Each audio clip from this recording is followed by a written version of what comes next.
Guys, and you join me today back on my pit, and this could be interesting. I've had 2 hours sleep, had a day of work, and I'm filming this at the time of Storm Amy. And from what Old has told me, if we get a big whipping wind on this lake, it is not to be ignored. Obviously lower pressure, cloud, bit of rain, bit of sunshine in my eyes, my very, very tired eyes. So, the sane people would tuck up in bed with a nice KFC, dressing gown, watch a lovely romantic film. But not me. I'm not the sane. I need my carp fix. So, what I did was, like an old man, shifted my stuff in the car, done a shitload of coke. Don't worry, Mum, I'm in this type. Got my ass down here, and do you know what's even better? On the whole complex, I've seen 4 cars. Gonna breathe deep, get a little bit more energy to get this stuff together. But let's go and see if my favourite swim is free. Can't wait. Okay guys, so we're back home. Just want to show you that. Got a new tyre. Oh, that was an absolute dream. Whew. Look at these conditions. Okay, it's not as windy as it has been, but back on my usual swim. Haven't seen any signs yet, but I'm confident.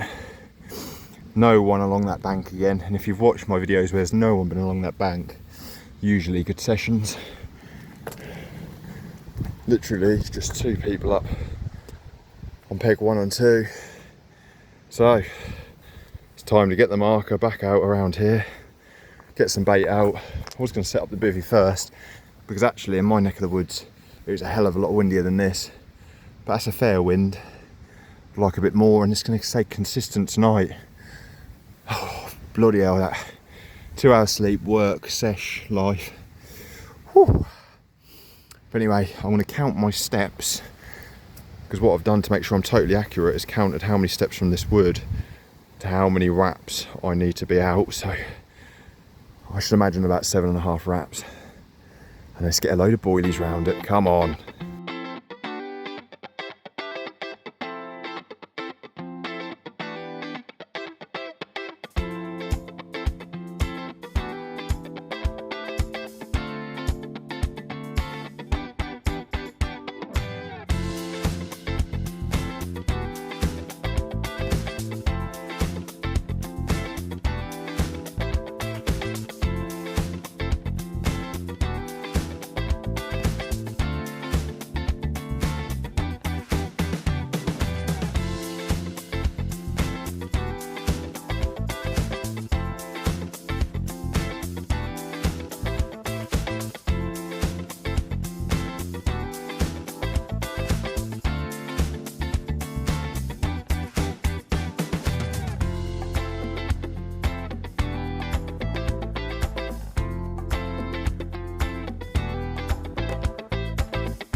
Okay guys, so we've obviously baited up.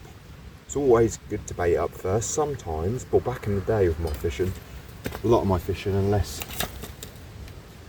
well, big carp fishing anyway, I'd get the rods over and then get a load of bait over. But in actual fact, if you think about it, getting some bait over first gives the fish time to find the bait, and then you can just ping over your rods over the top. But as if you've been following this series, it's been all about boilies, and that hasn't changed. But what I'm going to start implementing, because this is the first autumn winter that I'll be doing on this venue, and trust me, I'll be here if there's 2 foot of snow, so it'd be good for you to follow along if you don't do a lot of autumn winter fishing. Clearly not many people do on here unless it's just one of them days. I mean, geez, if I come down here and end up being on my own in the winter, I'm going to go, thank you very much, more for me. But anyway, I'm not going to say it's not hard. I've heard this water's particularly hard. But anyway, like I said, I wanted to show you something a little bit different, which caught me my PB at 38.5 in France. Don't know if you've seen that fish. Go and have a look at the France video. And talking about the France, we've actually gone and booked on the big lake, which is a way bigger head of big carp. So, you know, great experience there with Wes, but I think it could have been better, but there's no one's fault. It is what it is.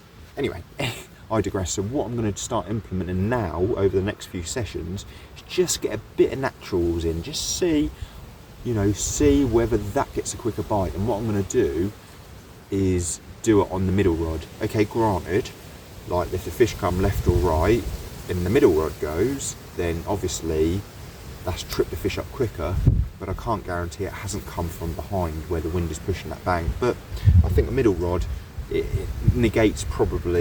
either negates them coming from either side and taking the first rod, or it catches their eye and they hone in on it. So either way, if it gets me a bite quicker, I know a little method to start implementing already. So I've had my line stretched out. I always like to stretch my lines out, 10 minutes before casting.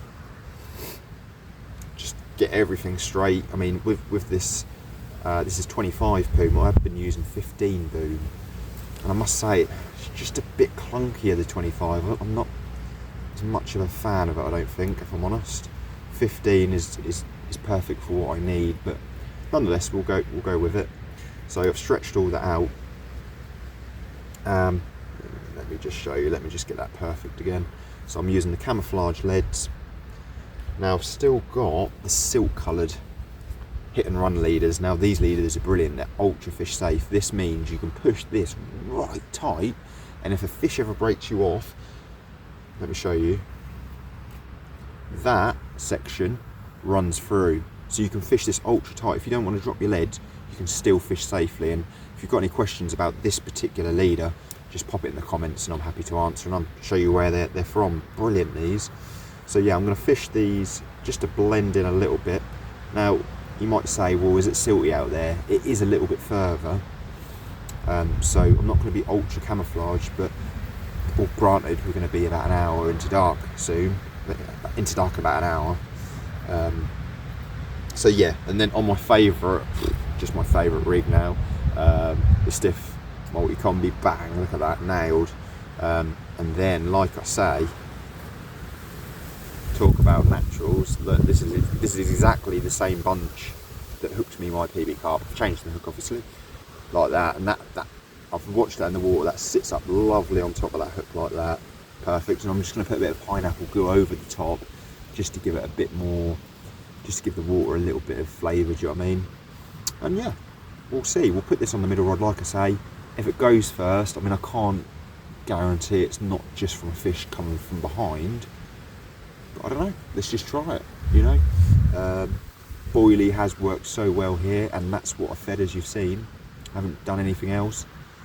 When it gets really cold, I will start making a mazy mix perhaps, do you know what I mean? A really stodgy, to get it down, that's the key, to get it down accurately. Stodgy mazy mix. I've got a whole bag just sitting there. I haven't really touched it this year. So anyway, let's get this bunch of maggots out and the other 2 rods. Hopefully, fingers crossed, we don't, not too long for a bite. Admittedly, I haven't seen many shows. I haven't seen any shows. Take the M off the many. But it doesn't mean they're not moving around. I've caught here with no shows. That ghosty session, didn't see a show. Always did over here, sorry, but not around me. But this time of year, going into the colder months, it's generally more evening and night shows now rather than day. Let's see, hopefully it's not totally dead, but even if it is, at least I'll catch up on some beauty sleep.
And guys, nearly a full moon. I think we're a few days off it.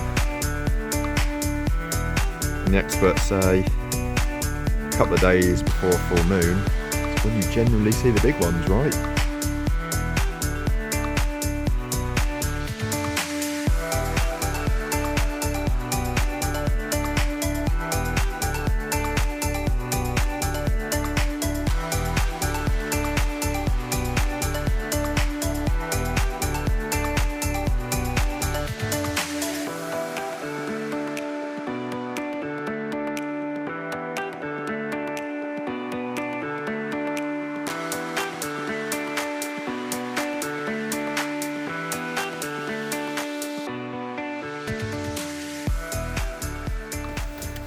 Guys, so it's 8:15, so I've been here, rods have been out 3 hours, and I thought perhaps once darkness sort of came, we'd start hearing a few shows.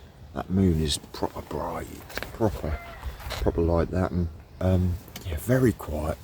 I mean, I haven't been here for 3 weeks, and I'm sitting here and I'm quite chilly. It's probably slightly tiredness that's done it after my naughty night last night with barely any sleep.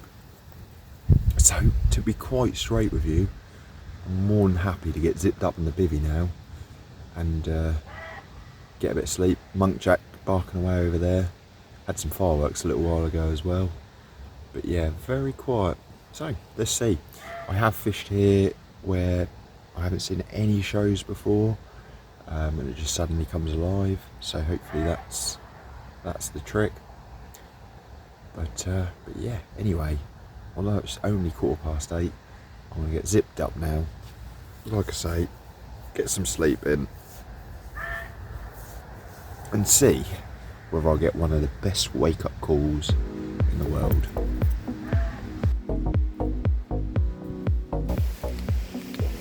Okay guys, so a little bit disappointing. It's been what time would I say my rods were out? 5 last night, it's 10 now, so a fair few hours without a bite. And although the fish haven't been right on me, they've been close, and yet no bite.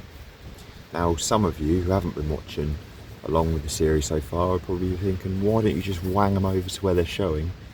A couple of things. I've tried that in the past, and I'm not saying it wouldn't work now, but I feel that the fish then push off further. They love that far margin where there's no pressure or very little pressure, because not many people can get along there. And also, a lot of this lake is like this, so big slopes, little flat spots to be able to get your bait presented properly. Now, I have wanged the maggot rod over to show 'em fish further, because I think from fishing just a single, it might just catch an attention of fish that are mooching around there. But I'm a big advocate in when it's really tough, as you might have seen on the France video part 2, I think it was, in adding liquid. Now, true to overseshed form, I've left my bucket with a lot of the liquid at home. But what I have done, I reckon people must have thought, has he taken a fish or has he got a goldfish? I've got one of my lovely bags and just made a little bit of a liquid attraction. Imagine that going through clear water. Now this, not only did it help me in France, it has helped me at linear fisheries as well when it got sort of tough. And I'm a big advocate in liquid. You can't overfeed, in my opinion, with liquid. So I've sprayed a few boilies around. I've actually put the left rod on 8 wraps, which is about as far as I like to go here on this spot. And it is a bit siltier there, so I'm not a massive fan. And then kept the other one on the same, over the bed of boilies. So the great thing about liquid as well, you don't have to be super accurate. It doesn't have to obviously land over your hook bait if you never used liquids before. I just want to get a nice big sort of double-sized dustbin lid of cloudy attractant, but more so when them fish are in the sort of middle ranges of the water.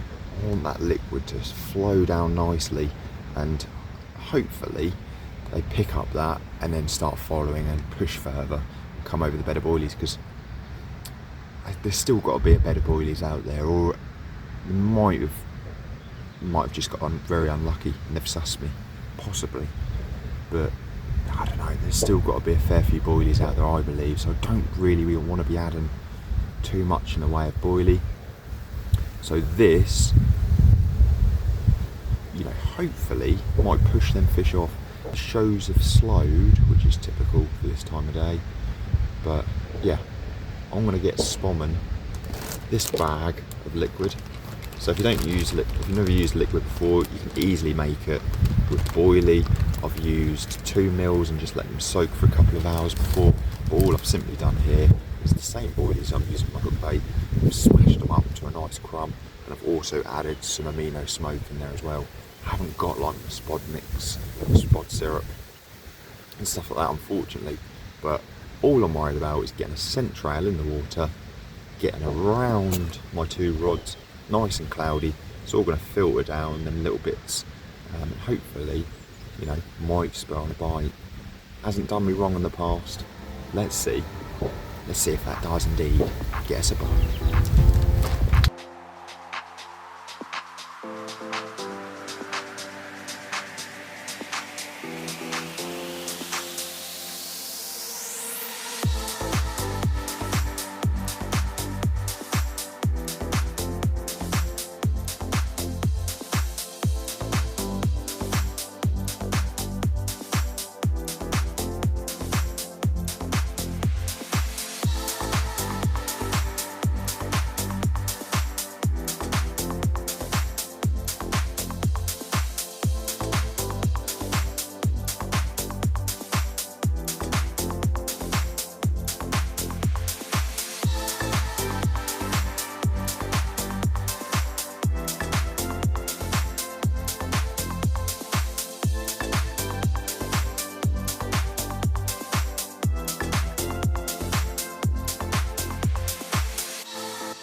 So guys, 24 hours and not a beep.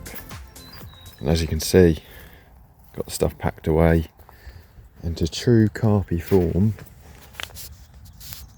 The carp showed just there, so about the same distance, but obviously to the right of the swim. And I always think carp will start to look for when you're gone. And I've got a feeling it's been probably quite pressured here for the last few weeks. And he was just having a little nosy to see whether I've gone, and I was actually just checking my phone because the signal is absolutely diabolical here, just to see if I can check stuff. And now I'm thinking I need to sit right back here, probably into dark, and just see whether I can winkle one out. Don't blanks always hurt? And not to sound big-headed, I'm not used to them on this pit now. Now I've sussed it. But wait, before you click off, I was soon back down here, you know, as quickly as I could. I weren't accepting that. You've just got to keep picking yourself up and keep pushing, ain't you? So, weren't long before I was down again. And let's see what happened. Here we go then, guys. 5:30 in the morning. And I can't remember what I was dreaming about, but this came along. And it's probably officially the smallest one I've had out of this pit. But you know what? After the blank 24 hours on Saturday, more than welcome. I was hearing fish showing around all night again, thinking, I still don't think it's going to happen. Went back to sleep and can't remember what I was dreaming about, but was dreaming, I thought, that's not part of the dream, surely. And then woke up. This was just one toner. Granted, not the biggest, not the best looking fish I've had out of here. But I tell you what, like I say, after the 24-hour blank Saturday, very, very welcome.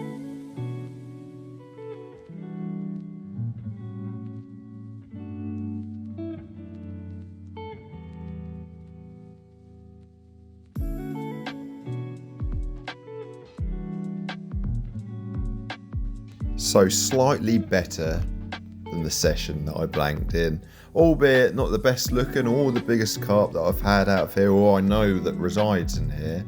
Some absolute belters still to be had. And I fished for the remainder of the session, and there's a few fish showing here and there, but I've come to a conclusion that might be the truth. Now, if you watched the session where I had my PB common out of the big notoriously hard lake here, you'll see me talking about the water level being up, and this is a working gravel pit, so the gravel company will just wash, they'll add and take water as they need to wash, I don't know the process, but wash the gravel, I suppose, because there was a lot of crap in that water, for want of a better term, when they were doing it before. It wasn't that bad this time, and the water didn't feel that cold, but the fish showing reminded me of that session. Do you know what I mean? Not really interested, more irritated shows.